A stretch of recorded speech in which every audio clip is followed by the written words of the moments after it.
Jesus Cristo, nós estamos aqui, Jesus, no teu precioso nome, o nome que está acima de todos os nomes.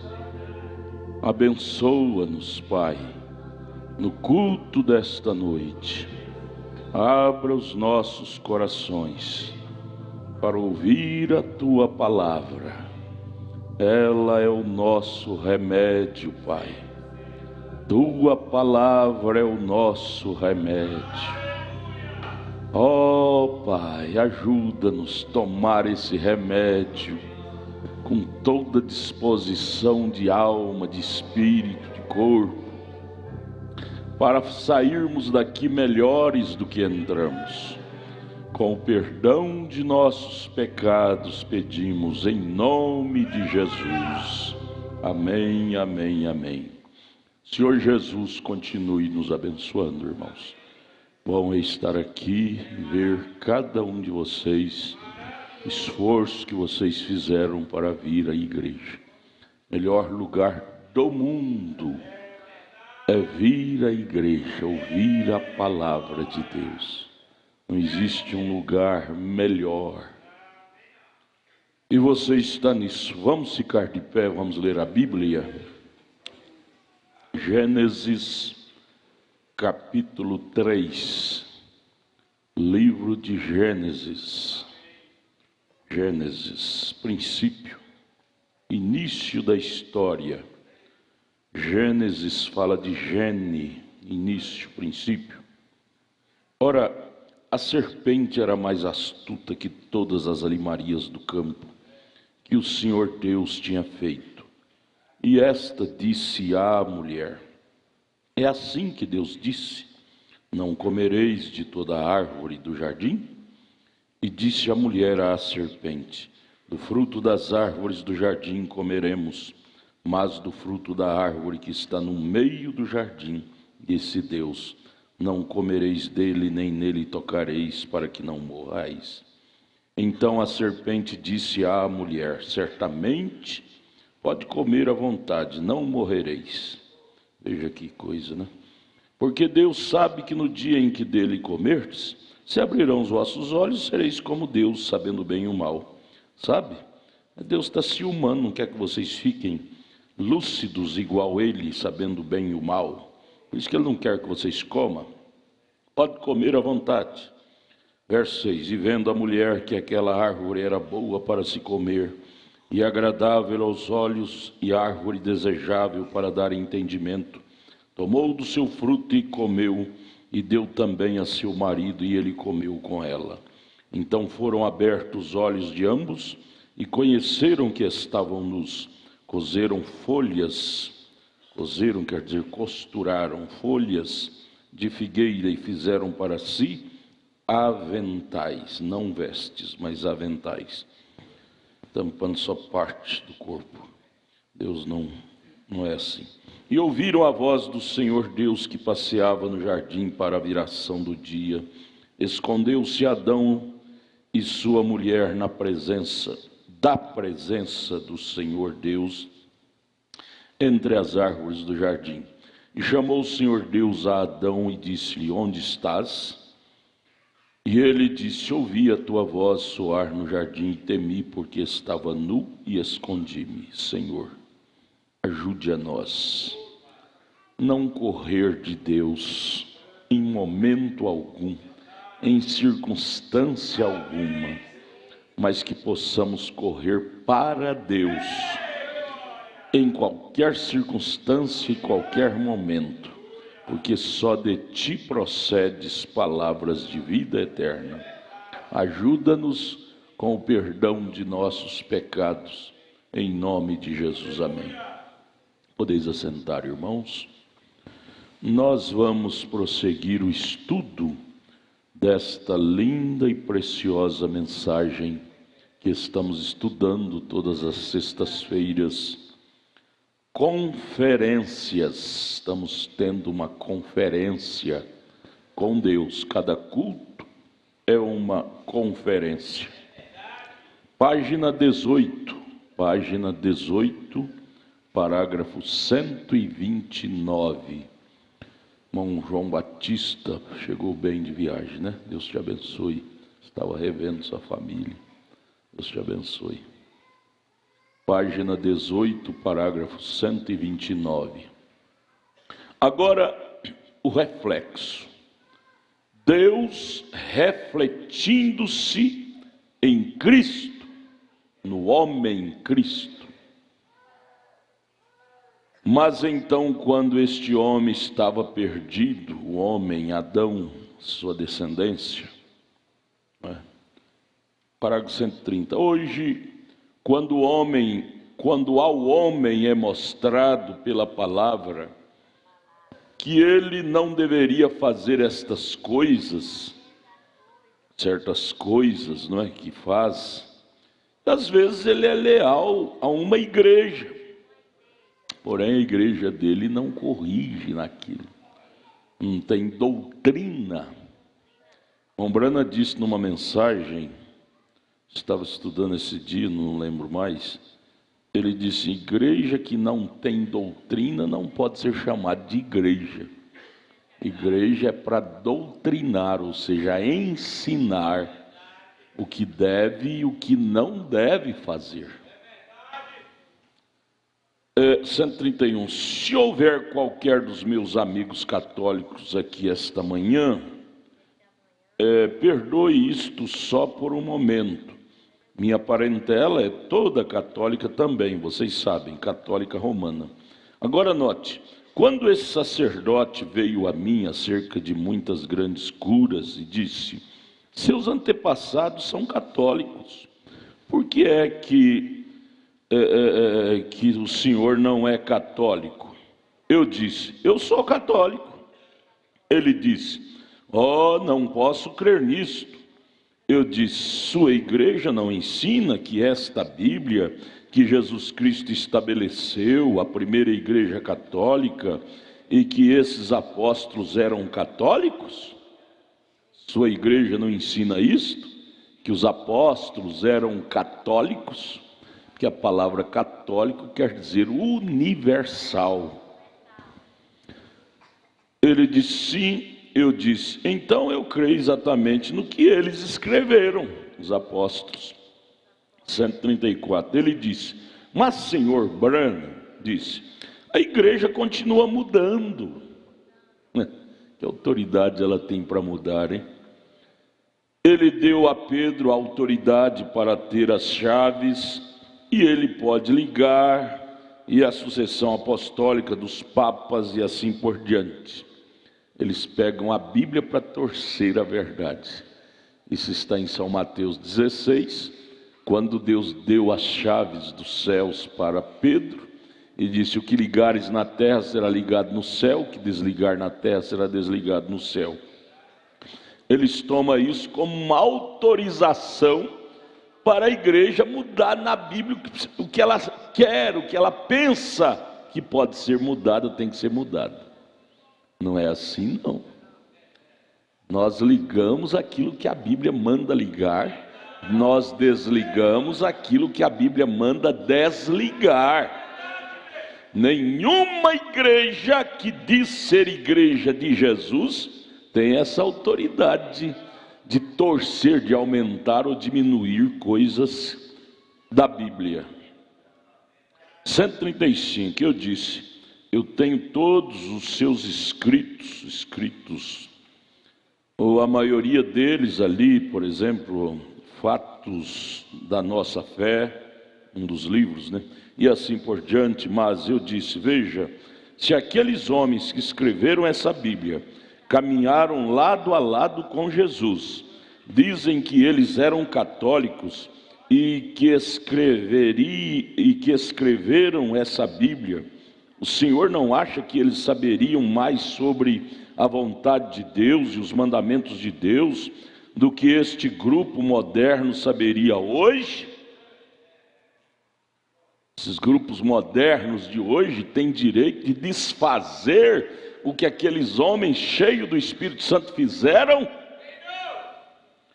Eu disse: note, se é a igreja Então, quando eles obedeceram o que Deus disse originalmente, e é a palavra de Deus, veja os milagres e sinais e assim por diante que eles fizeram, e vocês não os têm de modo algum hoje.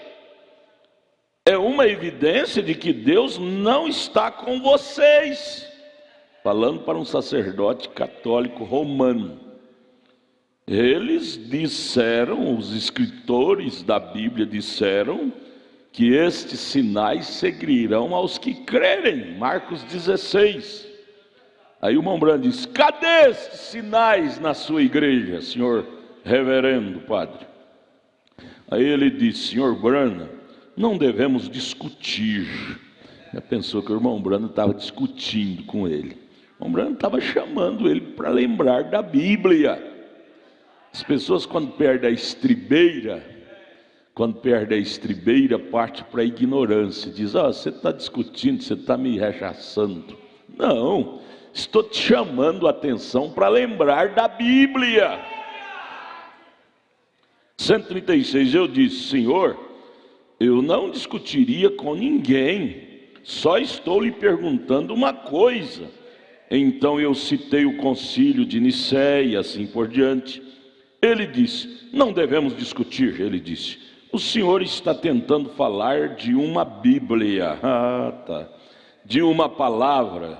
Ele disse: Deus está em sua igreja, e é isto que a igreja foi, é isto que ela é hoje. Devemos ouvir a igreja hoje. Ai. Aleluia nada, misericórdia, irmão. Devemos ouvir a igreja hoje, não a Bíblia. Misericórdia, né? Cada uma tem uma palavra diferente da outra. Cada uma entra em contradição com a outra. Misericórdia, não é? Eu disse: Deus está em sua palavra. Aí sim, aleluia e glória a Deus, viu? Ele disse: Deus está em sua igreja. Eu disse: Ele está em sua palavra. Aleluia. Oh, irmão, isso aqui dá para pular de alegria, não dá? Nós não estamos filiados a igreja nenhuma. Nós estamos filiados na palavra de Deus. Nela é que descansa a alma eleita. Não na igreja, mas na palavra. Oh, irmão, isso é bom demais. Aí sim pode dar glória a Deus, irmão. 138, eu disse: Deus está em sua palavra. E se a palavra não está na igreja, senhor padre, então Deus não está na igreja, porque a palavra é Deus. Vamos dizer junto: a palavra é Deus. Deus e sua palavra é a mesma coisa. O princípio era o verbo, e o verbo estava com Deus, e o verbo era Deus. O que é verbo? O verbo é palavra. São João 1, né? Página 19. Eu disse: além disso, o senhor crê no Apocalipse, que significa revelação? A palavra Apocalipse, no grego, quer dizer revelação. É o grego. O senhor crê que o Apocalipse é inspirado? O padre disse: certamente. Eu disse: então Jesus Cristo disse, ele próprio, no Apocalipse, que qualquer que tirar uma palavra dela, ou acrescentar uma palavra a ela, isso é Apocalipse 22, sua parte será tirada do livro da vida do Cordeiro, né? Então, como o senhor pode dizer que tem autoridade de tirar? A igreja tem autoridade de tirar ou acrescentar? Sendo que Jesus disse que ninguém pode mexer, nem tirar, nem acrescentar. Sua parte será tirada do livro. Né, irmão Maqui? Isso é forte. Que homem, que doutor em teologia, em não sei o que, magia, tem autoridade para colocar alguma coisa, quando a Bíblia diz que é proibido tirar ou acrescentar. Apocalipse 22. Irmão Branham, eu gosto mais dele, que ele não falava as coisas aéreamente, ele falava o que a Bíblia falava. Ele simplesmente afirmava o que a Bíblia havia falado. E essa deve ser a característica nossa. Nós não estamos aqui anunciando um evangelho particular. Estamos simplesmente afirmando e reafirmando o que a Bíblia diz. E pronto. Não precisamos mais do que isso. E é por isso que nós cremos nesse profeta, homem de Deus, porque ele teve esse critério de trazer para nós somente o que a Bíblia disse. Não tirou nem acrescentou. Quando a Bíblia disse: arrependei-vos e sejam batizados em nome do Senhor Jesus Cristo para perdão dos pecados, nós dizemos amém e fazemos. A Bíblia diz: e por todo mundo pregar o evangelho a toda criatura, batizando-as no nome do Pai, e do Filho e do Espírito Santo. Nós fazemos como Pedro fez, como Paulo, como os apóstolos fizeram. Em nome, nós usamos o nome do Pai, do Filho e do Espírito Santo, que é Senhor Jesus Cristo. Nós não chocamos com o versículo da Bíblia por interesses pessoais da nossa teologia. Você sabia que os teólogos são obrigados a chocar versículo com versículo da Bíblia por interesses pessoais de sua teologia? E o que choca contra o pensamento, a conclusão teológica que eles criaram, aquilo que choca eles têm que torcer, dizer: não, essa escritura é texto isolado. Eles dizem: nós não podemos basear destino eterno em textos, em versículos isolados da Bíblia. Agora eu pergunto: onde estava algum lugar na Bíblia que tem algum versículo isolado? A Bíblia toda trabalha em uma unidade. Ela é isolada para quem não tem revelação, quem não tem o Espírito Santo. Aí se tropeça tudo. Uma vez ouvi um pastor dizer, eu já vi, ele falou tanto, não lembro mais, ele já vi não sei quantos erros na Bíblia. Eu disse: meu Deus do céu, um pastor falar um trem desse, o que vai virar a igreja desse homem? O que vai virar a igreja desse homem? Ele está pregando, diz que prega a Bíblia e dizia um trem desse. A Bíblia não tem contradição, tem para a mente carnal.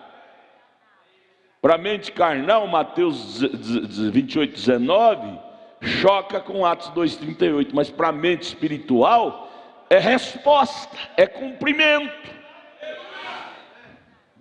Atos 2,38 é cumprimento de Mateus 28, 19, e assim por diante. O sábado do Velho Testamento, não é versículo isolado também não. Jesus é o cumprimento do sábado do Velho Testamento. Cristão cheio do Espírito Santo não choca versículo com versículo, velho contra novo, novo contra Velho Testamento.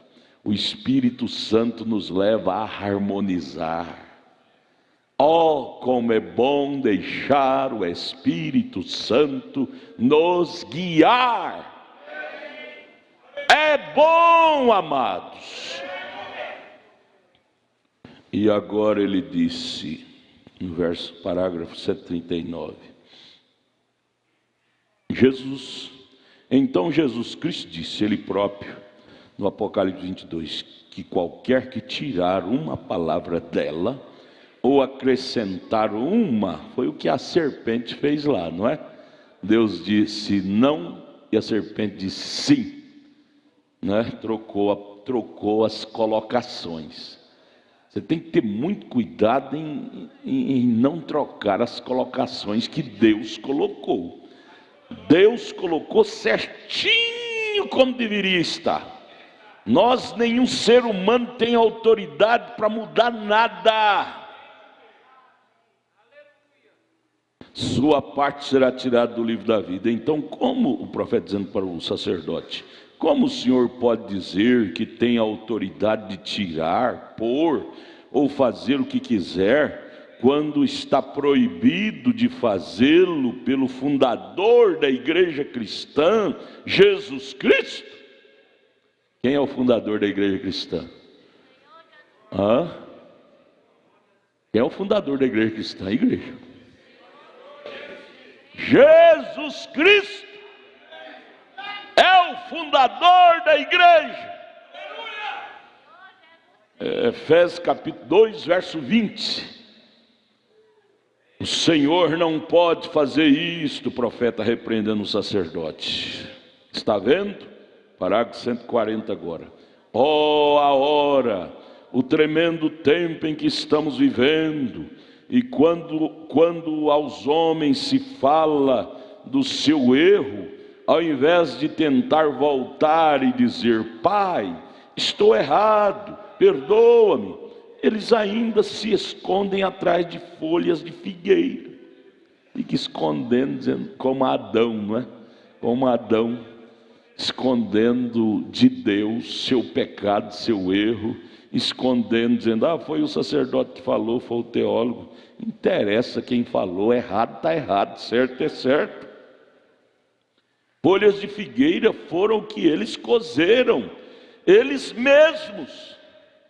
Religião é o que o homem faz, ele mesmo. Adão e Eva costurou folhas de figueira para se esconder sua nudez. E o irmão Brana diz: folha de figueira é o símbolo de religião. Religião é o que o homem cria para esconder sua nudez, seu pecado. Funcionou? Deus aceitou as folhas que Adão e Eva se colocou, fez aventais? Lá? Sim ou não, igreja? Não. Se Deus não aceitou lá, vai aceitar cá? Nós criar coisa aveludada para esconder nossos pecados. Eu sou religioso da igreja fulana, beltrana, então eu vou para o céu. Adão e Eva diz: vamos cozer esses aventais de folhas de figo para esconder nosso pecado, e nós continuaremos no Éden. Veja se Deus deixou eles continuar. Deus é sério. Ele desceu irado e disse: Adão, por que tu fizestes isso? Não pode esconder atrás de coisas. Nós temos que esconder debaixo do sangue. Só debaixo do sangue de Jesus é que tem redenção para nós. Religião não traz redenção para ninguém. Redenção só é extraída do sangue de Jesus Cristo. Amém, igreja? Vocês podem gritar, gente, se é coisa de gritar, de vibrar. E tentaram fazer para si uma cobertura feita à mão, costurado, feita à mão. Você sabe que teologia é feita à mão? Cria lá uma escola e começa a discutir, os gênios expertos começam a criar doutrinas ao modo deles pensar. Deus não precisa que nenhum homem traz alguma inteira para a palavra dele. A palavra em si, ela é perfeita. E o homem ainda não mudou. Veja hoje, se religião mudasse o homem, nosso Brasil, Zil, era um Éden. Se religião mudasse, porque hoje cada esquina tem uma. Eles riem da gente. Vocês saem lá do Jardim Ingá para vir aqui, vocês passam por no mínimo umas 500 igrejas, diferentes uma da outra. Por que vocês não congregam lá? Não é? Religião não muda ninguém. Se mudasse, Jesus não reprovava a conduta dos fariseus, da religião dos fariseus, dos saduceus, dos herodianos. No dia de Jesus já tinha 13 denominações, nomes diferentes: fariseus, saduceus, escriba, essênio, e tantas, 13, Jesus veio fora de todas elas, fora, não se aliou. Quando ele entrou no meio delas, foi com 12 anos de idade, para repreender os sacerdotes lá. 12 anos de idade foi quando Jesus frequentou a sinagoga dos fariseus. Mas ele entrou lá para comer o que eles davam? Não, para ensiná-los. Se você vai numa denominação, irmão, vai lá para ensinar, não vai comer a coisa lá não. Eles não tinham nada para Jesus, tinha erros para Jesus consertá-los. O mundo não tem nada para nós, viu? Internet, essas pragas de Facebook, essa coisa errada que o mundo produz, eles não têm nada de bom para nós. A única coisinha boa que você vê lá é o site de Tabernáculo da Fé, e assim filtrado ainda. O 141, assim Deus teve de convocar uma conferência. Quando a coisa caiu por terra lá no Éden, Deus se ajuntou. Veja aqui onde acabamos de ler, Gênesis 3, Deus então convocou uma conferência, uma reunião especial. Uma conferência, e teve de se encontrar com sua pessoa, seu filho. 142, e lembre-se, seus mandamentos eram: no dia em que dela comeres, nesse dia morrerás. E Deus não pode desprezar suas próprias leis e ser justo. Ele estaria contrariando suas próprias leis se ele desprezasse. Assim ele fez um grande abismo entre ele e o homem lá no Éden. O que ele disse para o homem? Você não pode ficar aqui no meu Éden mais. Expulsou de lá e colocou anjos nos portais do jardim, Gênesis 3, para vigiar o homem não entrar no jardim, o homem em pecado. E até hoje, o Éden hoje é a palavra. E tem anjos de Deus com a espada desembainhada até hoje, vigiando. Pecado não pode entrar nesse Éden de Deus. Sabe quem são os anjos que estão com a espada vigiando o Éden? É eu, é você, é você, é você. A espada da palavra, a espada da verdadeira doutrina, a espada do Espírito Santo. O errado é errado, o certo é certo. Você não mistura as coisas. Você é um anjo de Deus para esta era. Não vamos espiritualizar. Lá no jardim deve ter um anjão gordão, vestido de branco, com aquelas azonas vigiando. Deus deve ter colocado lá, está vigiando, com a espada que brilha de ouro purinho. Não, irmão, a espada, o que Jesus disse que é a espada? É a palavra. Anjos, quem que é anjo para vigiar a terra? Existe anjos celestes e anjos terrestres. Se é o Éden, se trata da terra, então é anjo terrestre. Quem é o anjo terrestre? Quem é anjo terrestre? Você pode dizer sou eu? Você pode dizer sou eu? Pode dizer sou eu? Então diga sou eu. Nós somos os anjos de Deus, com a visão espiritual, protegendo o caminho do Éden, a sã doutrina.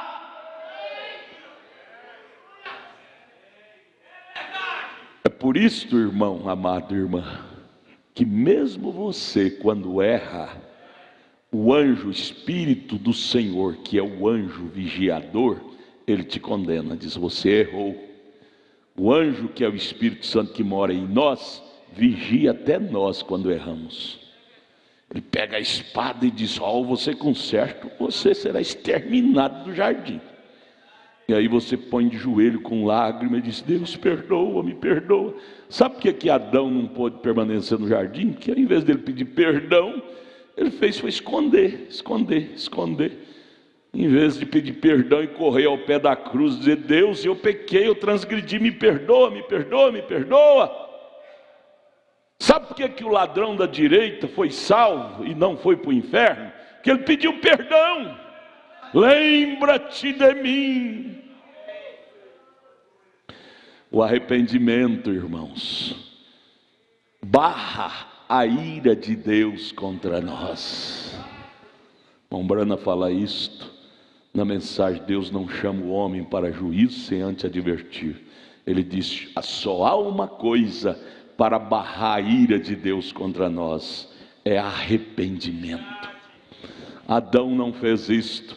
Se ele tivesse feito, ele não seria expulso do jardim. Você não faz isto. A razão pela qual muitos desviam, vai embora, é porque não tem humildade para chegar no altar e dizer: Deus, eu errei, perdoa-me, dá-me mais uma chance. Eles por si mesmos se excluem, não buscam uma segunda chance com lágrimas, e aí vai embora da igreja. Aí você diz: cadê o irmão fulano? Nunca mais veio na igreja, sumiu. Você visita ele e diz: não, vou mais não, eu pequei. Gente, se pecou, lugar de pecadores é na igreja, buscar misericórdia, buscar graça. Adão tinha pecado, em vez de correr para Deus, foi escondendo. Irmão, Deus não gosta de espírito de covardia. Os covardes não entrarão lá. Só entrarão lá os corajosos.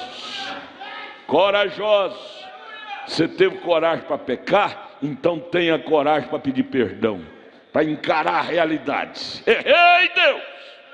Com a mesma coragem que tive de pecar, eu tenho para pedir misericórdia, reconhecer que errei. E assim Deus sente bem conosco. O que leva Deus a odiar de nós é a nossa hipocrisia. O irmão Brana diz que os hipócritas não entrarão lá. É o que Adão estava fazendo, escondendo. Deus ajuda nós, Senhor. Nós viemos à igreja para escalar um degrau a mais nesta noite. Aleluia. Eu gostaria que vocês viessem meia hora antes para ouvir essa série que nós estamos ouvindo, irmão Brana.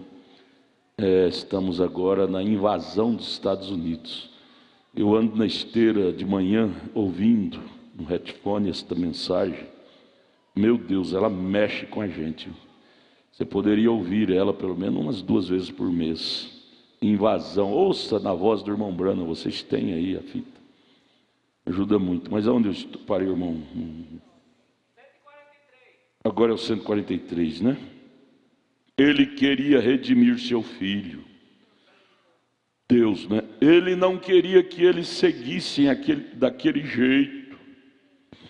Irmão, Deus nunca quer ver eu seguir errado, ver você seguir errado.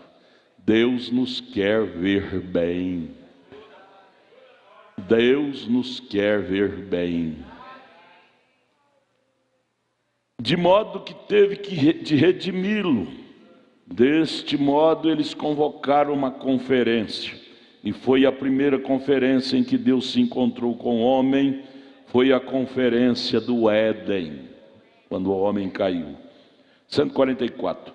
Como ele vai salvar esse homem? O que ele pode fazer para trazer seus filhos perdidos de volta a si? E lembre-se, sua primeira decisão é perfeita, sempre. Se tivessem sido os credos, as folhas de figueira, maneira de redimir, ele teria dito: são a figueira. Ele diria para Adão: Adão, você agiu justamente, Adão, em fazer essas folhas de figueira. Saia de trás das árvores, para de ficar escondido. Você não precisa ficar escondido. Você fez certo, cozeu folhas de figo. Eu acho que você é um homem sábio, Adão. Você está me refletindo, Adão, com essas folhas de figo, porque é sábio. Suas folhas de figueira estão bem adequadas, Adão. Veja, o profeta disse: o homem ainda está tentando usar esta folha de figueira até hoje, cobrir-se com alguma coisa. Irmão, vamos ser franco para Deus. Franco. sério, transparente. Quando nós errarmos, não ficar escondendo, não dizer: Deus, eu não vou me tampar com nada, eu quero chegar nu e cru diante do Senhor e dizer: Deus, a verdade das verdades da verdade é que eu preciso ser perdoado de mais esse erro. 24 horas por dia, irmão, nós erramos.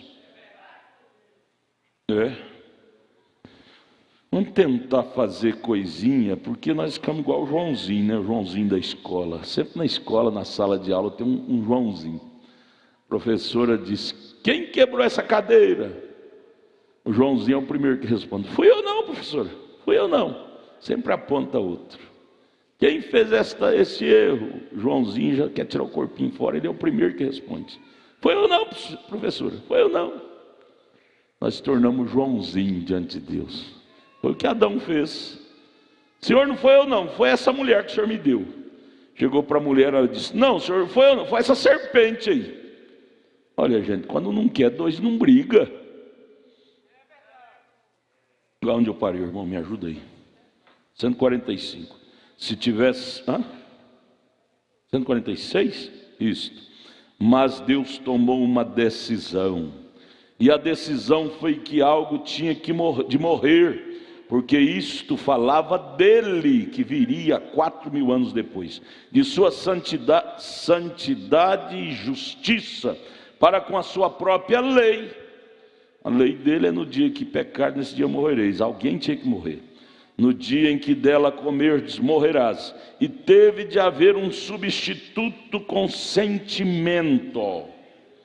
Não podia ser uma árvore, um animal que não teria sentimento. Tinha que ser pessoa, um ser vivente, um ser humano. A vida botânica não tem sentimento. Adão cozeu folhas. Folha não tem sentimento para perdoar o pecado dele. Assim, ele teve de matar algo para obter peles para cobri-los.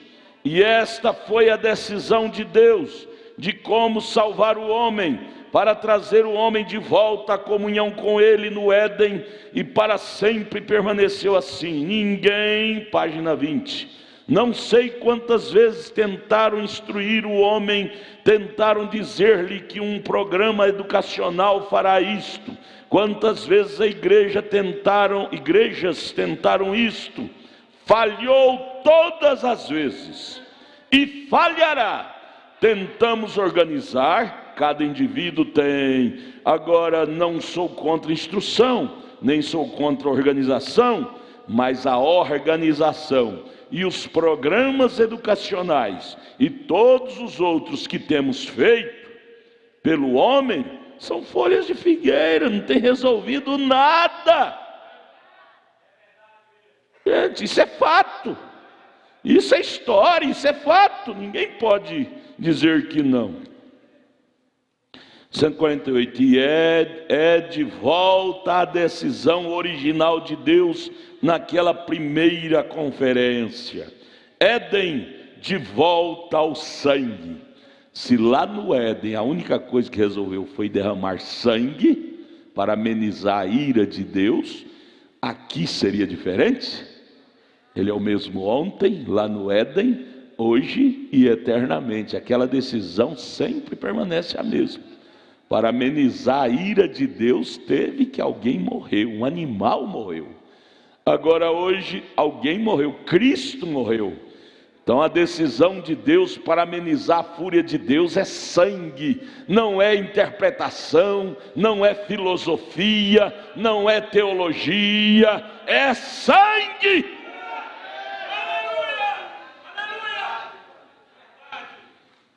Se é sangue, nós devemos dizer: Jesus, lava-me com teu sangue. Vamos parar com esse trem, como diz o mineiro, trem. Vamos parar com esse trem.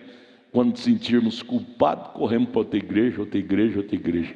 Igreja não resolve nosso problema. O que resolve nosso problema é sangue de Deus. Sangue. Deus, lava-me com teu sangue. Amém, Jesus? Irmão Samuel, me ajuda aí. 148? 148. Agora estou chegando ao assunto quanto ao Pentecostes, só por algum minuto. 149. Nos dias antigos, quando Deus aceitou esse substituto, como o judeu costumava vir, estrada abaixo, com seu novilho jeitoso, e ele dizia: vocês sabem, sou um pecador, Jeová requer que ofereça sangue. Assim ele vai, apanha seu cordeiro ou seu novilho, ele o leva ao sumo sacerdote, ao templo, e impõe as mãos sobre o seu sacrifício. O que isto faz? Isto identifica o adorador com o seu sacrifício. E o sacerdote vem, mata o novilho, apanha o sangue, o asperge por cima, e este adorador, sinceramente sabendo, algo morreu no seu lugar, este judeu, é isto que Jeová requeria dele. Algo tinha que morrer por ele, falando que viria o Cordeiro legítimo de Deus, Jesus Cristo, que morreria por nós e amenizaria a ira de Deus sobre nós, ao nós nos colocar debaixo daquele sangue. 150. O homem ia para casa, depois de oferecer aquele sacrifício de sangue, pecador, ia para casa com um bom sentimento. Irmão, não tem um sentimento mais leve do que quando você está atordoado, peso de consciência, de transgressão. Aí você ajoelha no altar de Deus. Esse altar pode ser na igreja, na sua casa, no seu trabalho. Você ajoelha com lágrimas e diz: Deus, o Senhor pode me perdoar mais uma vez? Você começa a chorar, aquela mente pesada de condenação, e aí você sente aquela mão invisível de Deus pegando aquele peso de consciência e arrancando de você. Você sai dali leve. Por quê? Por causa da sua maneira correta de se aproximar de Deus, é que você intima Deus a te perdoar.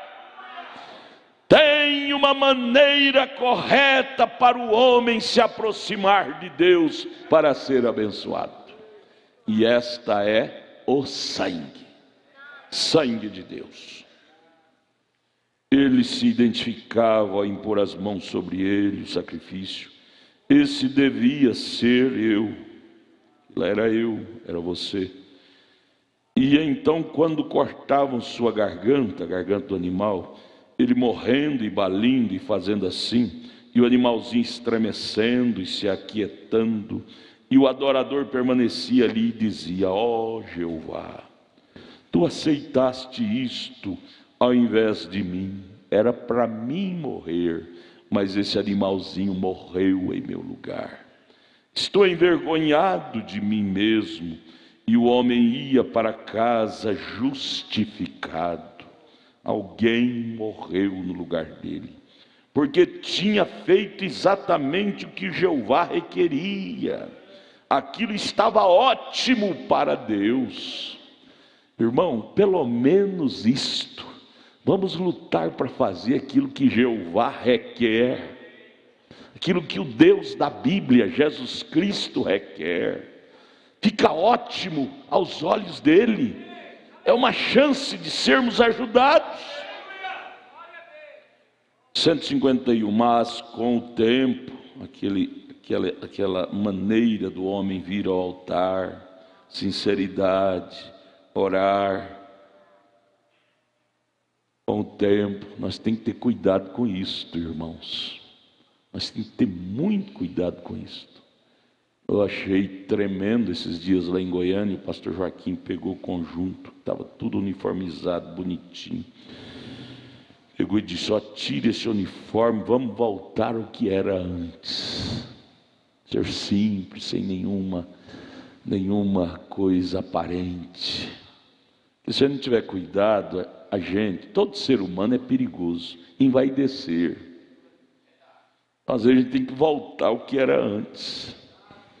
Voltar como quando nós comíamos arroz com farinha, andava de chinela havaiana, que não tinha nada para calçar melhor. Voltar aquele espírito humilde, que se não tiver cuidado, aquele espírito arrogante, soberbo nos pega, e aí nós ficamos com o espírito errado, pensando que estamos certos. Estamos na doutrina certa, na igreja certa, porém com costumes errados. Veja o que ele disse, 151, mas com o tempo, o tempo vai passando, as pessoas vão como é que chama a expressão, irmão? As pessoas vão acomodando, tornou-se uma tradição, um costume de família. Gente, tenha cuidado para o costume de vir à igreja não se torne uma mera tradição. Deixa eu dar só um testemunhozinho para você. Já falei muitas vezes, vou falar mais uma vez.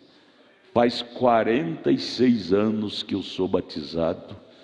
Eu só perco culto se eu estou viajando, mesmo estando viajando, se lá onde eu estou tem igreja, eu vou. Essa semana eu viajei, fui visitar minha cunhada, está com câncer lá em São Paulo. Quando vocês orar, lembre dela. Mas quarta-feira tinha culto, eu fui lá na igreja do meu irmão. Mas é isso, mas vamos ter cuidado para isso não tornar um mero costume. Nós virmos com aquele espírito dizendo: Deus, eu estou indo à igreja porque eu preciso de um melhoramento em minha vida. Cada culto. 46 anos faz que eu sou batizado. Eu quero dizer para vocês, até hoje, pela misericórdia de Deus, nunca acostumei com o culto. Todo culto para mim é uma novidade. Eu estou aqui pregando, mas em espírito estou sentado junto com vocês aí dizendo: Deus, eu preciso de tudo isto. Eu preciso de tudo isto. Pela misericórdia de Deus, Deus nunca deixou um espírito soberbo me pegar para dizer: eu não preciso desse culto. Eu preciso, seja qualquer evangelista que prega aqui, vocês me vê meu procedimento. Eu fico mirado nele aqui, comendo cada palavra que ele fala. Eu fico mirado no pregador, comendo cada palavra, porque eu preciso de cada palavra que sai da boca de Deus para encher minha alma. Vamos ter cuidado para nunca acostumar com um culto. Muito perigoso. É o que aconteceu lá, veja o parágrafo 151. Mas com o tempo, aqueles costumes que o pecador tinha para vir ao sacerdote, ao templo, aquilo tornou-se uma tradição de família. Agora ele toma o seu sacrifício, diz: bem, vejamos, agora, sim, está chegando a lua nova, a festa, suponho que seja melhor. É uma purificação no tabernáculo, há uma festa de Pentecostes, suponho que seja melhor ir oferecer um cordeiro por mim.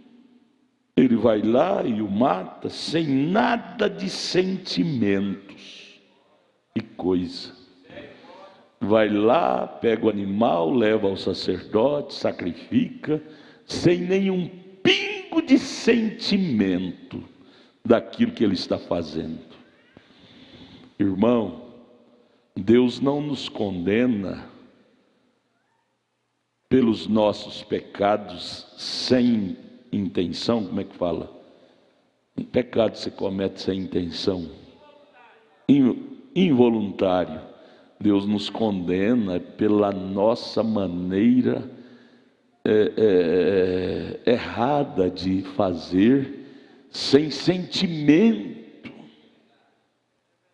Que quando você tem sentimento pela coisa de Deus, quando você erra, o sentimento que você tem para com Deus te condena na hora. Sentimento, ele acende a luzinha vermelha na hora e apita. Pip! a alma sente aquele apito. Você diz, sua consciência diz: errei, não é assim que faz, não deveria fazer desse jeito. Veja, ele vai lá, mata o cordeiro, né?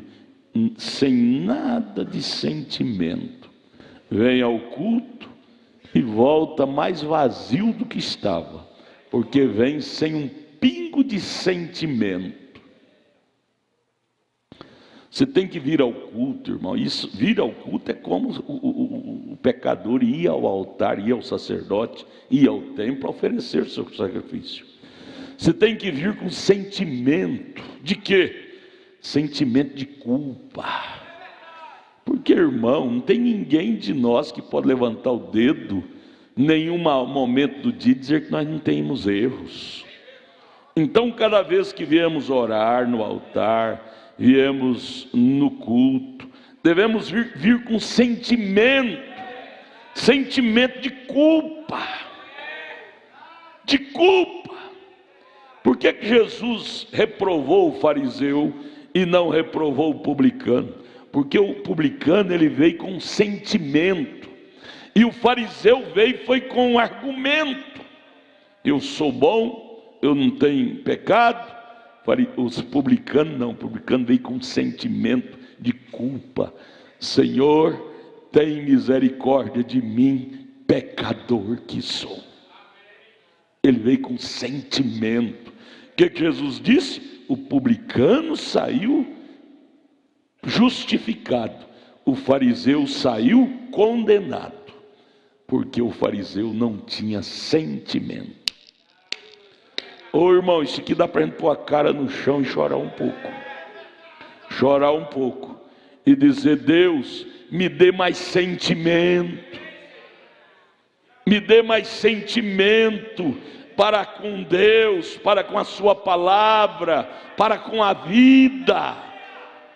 Me dê mais sentimento, que eu não venha agir de forma fria, sem sentimento com as coisas,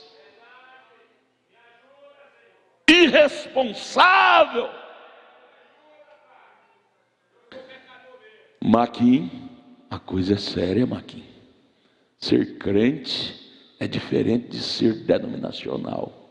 É ou não é? Não é? É muito diferente. Ser crente dessa Bíblia, desta mensagem, é muito diferente do que ser um mero religioso. Veja o que o profeta nos ensina, irmão Sandro: ter sentimento. Meu Deus, isso que acerta em todos nós. Isso acerta, isso pega em todos nós. Ter sentimento. Quando você tem sentimento, você trabalha com mais dedicação, com mais capricho, com mais amor. Mas quando você não tem sentimento, você faz de qualquer jeito. Já pensou um pastor trabalhando no ministério de qualquer jeito, sem sentimento? Ele está perdido, gente, ele está perdido. Um crente, ser crente de qualquer jeito, então seja mundano, que é muito melhor para você.